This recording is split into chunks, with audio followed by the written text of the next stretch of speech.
All right, Shalom. First and foremost, I want to start off by giving all praises to Yahweh Bashem Yahweh Shai Bashem Rachak Wadash. Oh, Salakia. Double honors to the apostles and elders of Great Millstone who rule well, and also honor and salutation to those of you who are of the hopeful elect and are out there teaching the word in sincerity and truth. All right, so today I wanted to get into this lesson about the Apostle Paul. There seems to be some disregard to the epistles of Paul in his writings, which I find strange, right? But I wanted to, in some ways, defend Paul in his writings, um, and I guess give some account to why I believe and why people should believe in his writings, right? Um, I feel like I'm giving a disclaimer. I shouldn't have to, but um,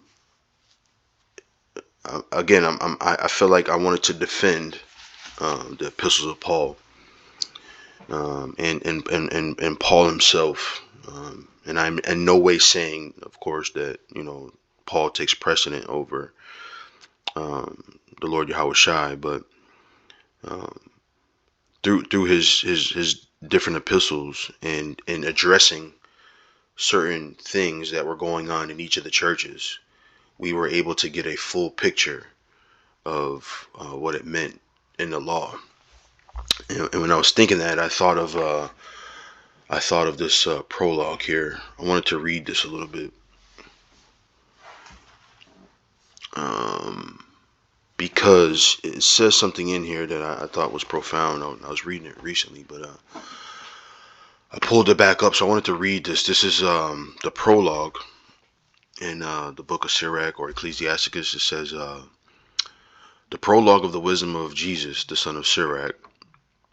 Whereas many and great things have been delivered unto us by the law and the prophets, and by others that have followed their steps, for the which things Israel ought to be commended for learning and wisdom, and whereof not only the readers must needs become skillful themselves, but also they that desire to learn to be able to profit them which are without, both by speaking and writing. My grandfather Jesus, when he had much given himself to the reading of the law and the prophets and other books of our fathers, and had gotten therein good judgment, was drawn on also himself to write something pertaining to the learning and wisdom, right? Pertaining to learning and wisdom, to the intent that those which are desirous to learn and are addicted to these things might profit much more in living according to the law, right? So what happened? He said his grandfather, um, after giving himself to reading the law and the prophets, right, um, also wrote things based on his life living under the law and the prophets, right? And I look at the teaching of the apostles, the teaching of Paul, in that same way, where they were teaching out of the Old Testament. They were teaching the law, statutes, commandments, and through the experiences that were happening, through the miracles, through the different conversations that were being had, they were starting to understand what the law meant and what the intent of the law was and what the spirit of the law was, and it compelled them, and namely here Paul, to write epistles to the certain churches in regards to these things. And without them, I think you don't have that full picture of what the word is saying and what it left here for us. So I always think about Paul in this way, right? I contrast him to modern Christians, right? Because we've had debates with Christians before, and one thing you'll get when you talk to Christians, and I've like I said, like I've always said, I grew up in a Baptist church. I've seen many of Christians in my walk in the truth, and one thing that's consistent is they always like to give these grandiose stories of how they changed their life, right? One I remember in particular, this young kid that we debated against, maybe a year ago now at this point. But even though we were getting into the scriptures and quite deeply, he kept trying to bring us back to, I used to be a drug addict, I used to be an alcoholic, and through my walk with Jesus, I was able to put those things away. And he kept trying to bring me to that, as though it discredited what we were saying about the scriptures, right?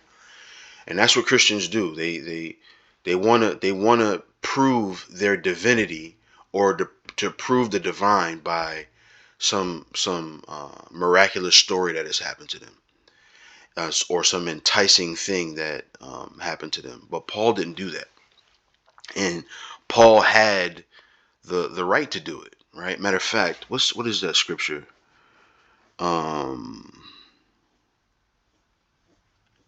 I done read so many scriptures in the last 20 minutes or so. Um, let's go here. Let's go here. This is here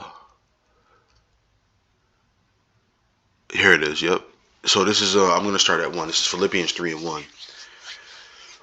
It says, "Finally, my brethren, rejoice in the Lord." Right? To write the same things to me indeed is not grievous, but for you it is safe.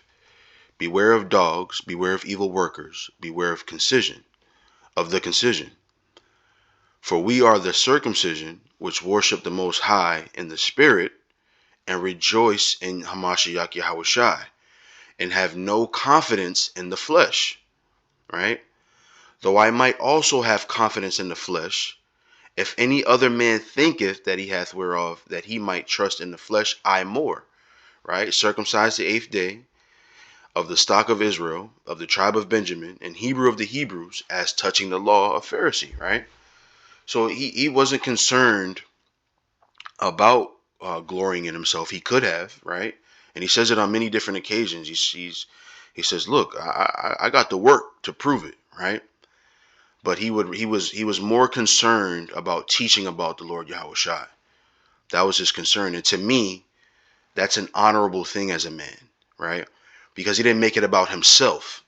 He made it about what the scriptures were saying. He made it about what the Lord Yahushua did, right? He didn't make it about him. He didn't make it about some grand story of being a drug addict and changing his life, or he was on a trip to Miami, and that's an inside joke there. But Christianity, they the word is not enough for them, right? Or the Lord Yahushua is not enough for them. They want to do these miraculous things, right? And the scriptures talk about this. It says where a wicked generation seeketh after a sign, right? They want something special to be about you in order for you to prove your divinity, right? But Paul didn't do that, right? So when you go to I was thinking about this as I was going through these scriptures. What is this? Let's go here. Acts 9. Right? So if I'm not mistaken, let me just see something real quick. Because if I'm not mistaken, I think the person that they credit with writing Acts is Luke. Yeah, written by Luke. The book of Acts begins where the Gospel of Luke ends, right? So it's credited to Luke, right? And so if this was never written about Paul, you wouldn't even known that uh, um, this happened to Paul, right? Now he alludes to it in his epistles, right? There's some parts where he talks about it a little bit, but you wouldn't know the detail of the story unless this was written about him, right? Because what does it say in Proverbs? Did I have it pulled up? I don't. I think it's Proverbs. I don't have it pulled up here. It's Proverbs 27, I think. Oops. Proverbs 27. Proverbs 27 and 2. I'll start at 1. Boast not thyself of tomorrow, for thou knowest not what a day may bring forth. Verse 2, here's the point. Let another man praise thee, and not thine own mouth, a stranger, and not thine own lips. Right? So when you read this in Acts 9 about how Paul was converted, you don't that's not of Paul. Paul didn't write this. Someone else gloried about this happenstance, right? So let's read a little bit of it. It's quite a bit of reading. I don't know if I want to read the whole thing, but I'll jump around a little bit. So this is Acts 9 and 1. It says, and Saul, yet breathing out threatenings and slaughter against the disciples of the Lord, went unto the high priest and desired of him letters to Damascus to the synagogues, that if he found any of this way, whether they were men or women, he might bring them abound unto Jerusalem. And as he journeyed, he came near Damascus, and suddenly there shined round about him a light from heaven. And he fell to the earth, and heard a voice saying unto him, Saul, Saul, why persecutest thou me? And he said, Who art thou, Lord? And the Lord said, I am Yahushai, whom thou persecutest. It is hard for thee to kick against the pricks. And he trembling was astonished, and he trembling and astonished said, Lord, what wilt thou have me to do? And the Lord said unto him, Arise and go into the city, and it shall be told thee what thou must do. And the men which journeyed with him stood speechless, hearing a voice, but seeing no man. And Saul arose from the earth, and when his eyes were opened, he saw no man, but they led him by the hand and brought him to Damascus. Right. So this is a grand thing that's happening. Right. You got a guy who's persecuting the church, on his way to Damascus, got the letters, getting ready to bound anybody who's teaching about the Lord Yahushai, right? Gets knocked off the horse, sees this bright light, right? Hears this voice. The men that are with him hear this voice, right? It's the Lord Yahushai himself, right? He goes blind, right? Gets instructions from the Lord, telling like, look, carry me to Damascus. I got to go into the city, right? So these are grandiose things that are happening to him, right?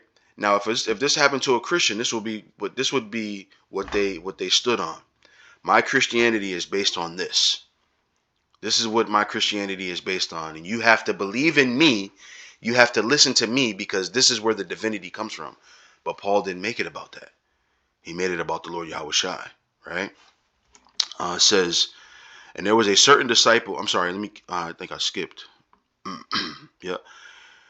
And he was 3 days without sight, and neither did eat nor drink. Right. And there was a certain disciple at Damascus named Ananias. And to him said the Lord in a vision, Ananias, and he said, Behold, I am here, Lord. And the Lord said unto him, Arise and go into the street which is called Straight, and inquire in the house of Judas for one called Saul of Tarsus, for behold, he prayeth, and hath seen in a vision a man named Ananias coming in and putting his hand on him, that he might receive his sight. Then Ananias answered, Lord, I have heard by many of this man, how much evil he hath done to thy saints at Jerusalem. And there he hath authority from the chief priest to bind all that call on thy name.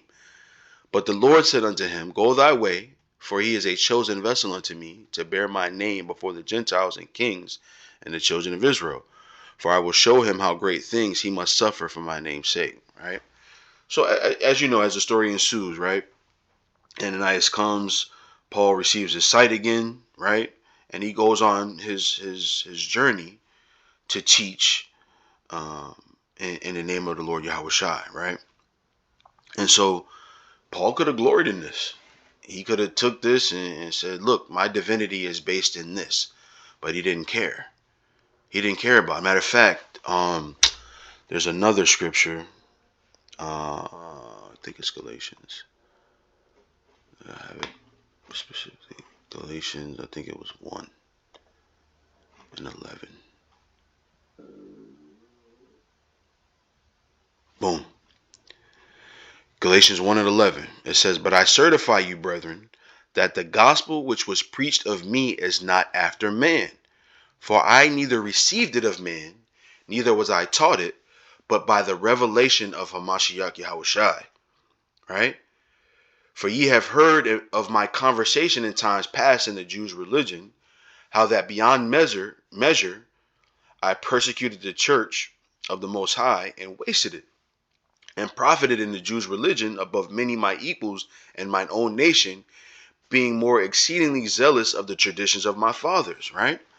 So he wasn't he could have look, he could have said this is of me. I'm teaching you this, right? But who did he give the credit to? He gave the credit to the revelation of Yahweh Shai Mashiach, right? This is who he gave the credit to, not to himself, right? Matter of fact, scripture I always go to, I think it's 1 Corinthians 2. Oh, shucks. 1 Corinthians 2. 1 Corinthians 2 and 1. It says, and I, brethren, when I came to you, came not with excellency of speech or wisdom, declaring unto you the testimony of the Most High. For I determined not to know anything among you, save Yahweh Shai HaMashiach and him crucified. And I was with you in weakness and in fear and in much trembling. Because imagine, right? You spent the whole early parts of your I guess religious career, just for the lack of a better term, persecuting the church, and now you're in the church with them, expounding more on what the apostles have taught, right?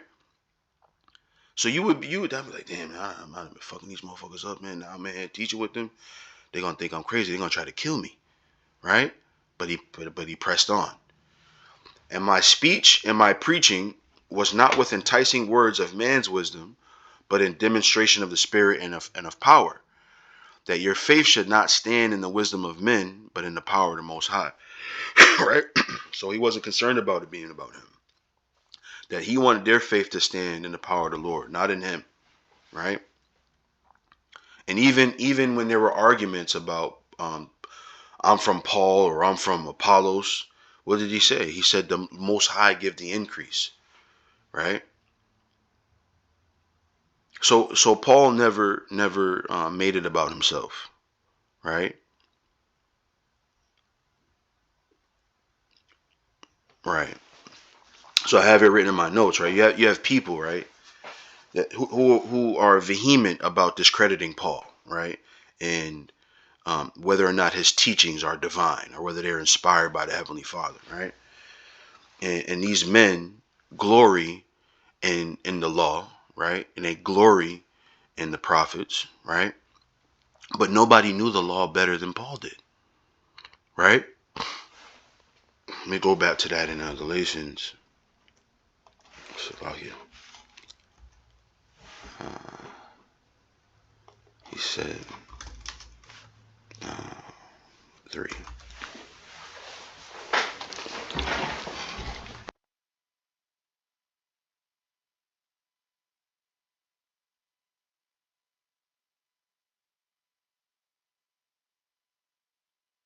This is Galatians 3. Where did he say it? Maybe I'm in the wrong spot.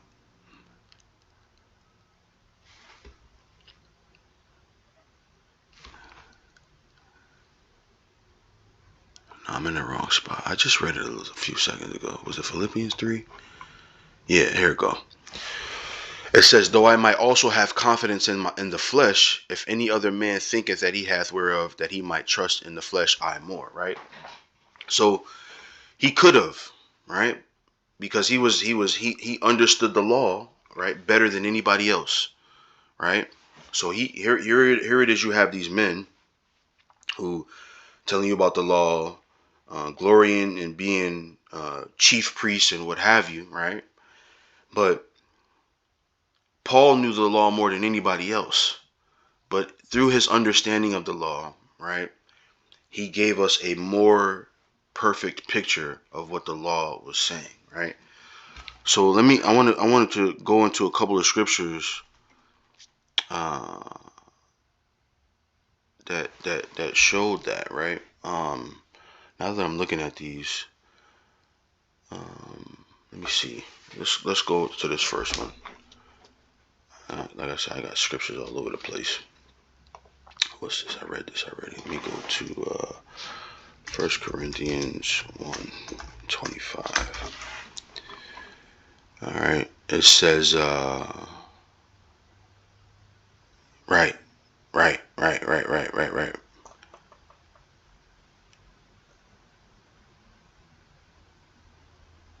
Right. Let me read this.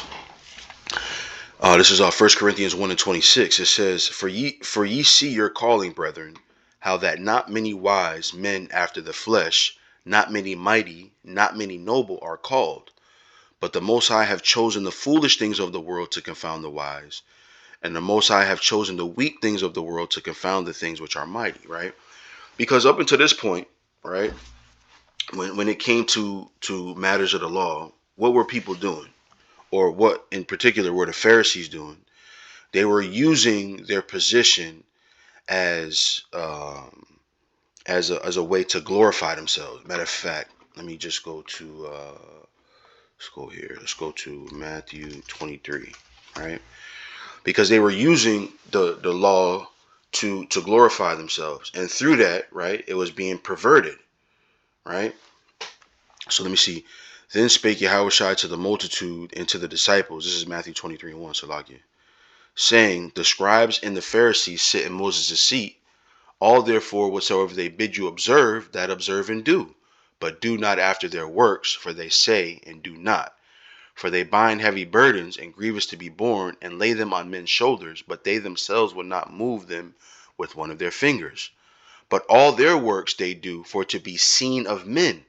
They make broad their phylacteries, and enlarge the borders of their garments, and love the uppermost rooms at feasts, and the chief seats in the synagogues, and greetings in the markets, and to be called of men, Rabbi, Rabbi, right? So this is what they were using the law for. They were using it to put them in a position of prestige, right? This is what they were using it for. And the law was being perverted, right? And so we had to have a better understanding of the law and not just follow it by the spirit, by the letter of the law, but by the spirit, right? Matter of fact, let me see here. Yeah, yeah, yeah. This is Romans 7 and 6. It says, But now we are delivered from the law, that being dead wherein we were held, that we should serve in newness of spirit and not in the oldness of the letter, right? Because what were people doing? They were when you matter of fact, I wanted to read this. This was good because I looked up the letter of the law versus the spirit of the law, and this came up in the what's this called, Wikipedia here. Uh, they're asking for that bread. So let me read this real quick. It says, the letter of the law and the spirit of the law are two possible ways to regard rules or laws. To obey the letter of the law is to follow the literal reading of the words of the law, whereas following the spirit of the law is to follow the intention of why the law was enforced. Although it is usual to follow both the letter and the spirit, the two are commonly referenced when they are in opposition. Law, originally referred to as legislative statute, but in the idiom may refer to any kind of rule, right? Intentionally following the letter of the law but not the spirit may be accomplished through exploiting technicalities, loopholes, and ambiguous language. And this is what Israel was doing, right? So they say, "Oh yeah, I broke this law, but I can give this sacrifice, and that absolves me of it." So now you're not even following the law anymore at that point. You're just I'm breaking this law, I'll make a sacrifice. I'm breaking that law, I'll make a sacrifice. And you sacrifice according to those things. But what was Paul helping us understand? Paul was helping us understand that it's not about just following the letter of the law, but you got to follow the spirit of the law, right? Because when you follow it by the spirit, you do it because you want to do it and you want to be righteous, not because you're trying to exploit it. There's a big difference. And through Paul's writing, he expressed that to us. He showed us those things. What else was there I had up here? Yep. This is Romans 8 and 3. It says, For what the law could not do, and that it was weak through the flesh, The Most High sending his own son in the likeness of sinful flesh and for sin, condemned sin in the flesh, right? So the law couldn't make us righteous, right? That the righteousness of the law might be fulfilled in us who walk not after the flesh, but after the spirit, right? So Paul was teaching us not to do away with the law. Matter of fact, what was that? Where did I have it at? Here it is. Was this? Nope. This one? Because I got this word pulled up. I want to go to that. Like I said, I got these all over the place, but hopefully this is making sense. Let me go here. Establish.